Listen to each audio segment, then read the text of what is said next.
Thank you, Mr. President.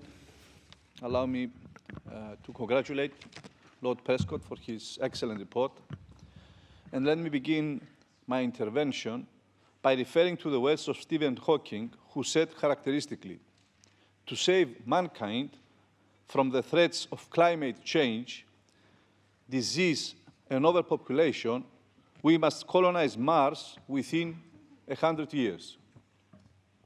I wonder, will this solution ultimately be needed to address the huge problem facing the planet today?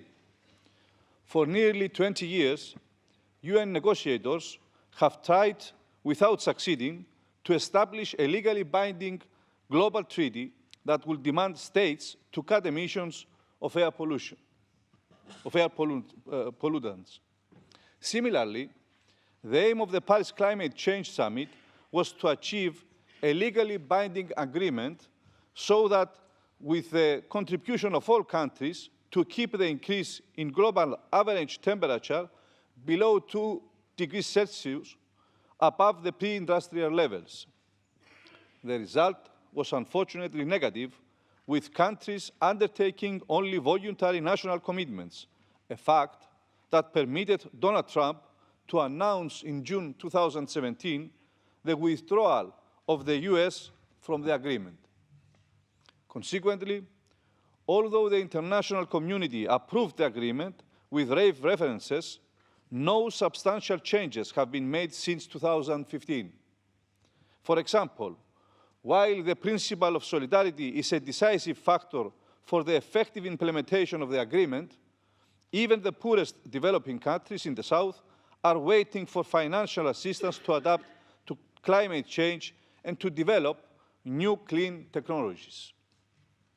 Furthermore, it is clear that policies aimed at regulating the problem through the mechanism of the market cannot solve the problem of climate change, as they can't solve the problems of poverty, unemployment, and so many other social problems the peoples of the world are facing. Therefore, as long as economic growth is taking place within the framework of the existing socio-economic system, with profit being placed above everything, before people and the environment, we will increasingly approach 0 point for the planet. Talking about climate change and the protection of the environment, and given that in 2 days we will have the anniversary of the nuclear accident disaster at Chernobyl, permit me to conclude my speech by highlighting the great dangers arising from the ratification by Turkey and Russia of the agreement for the construction of a new nuclear plant in Akkuyu on the southern coast of Turkey.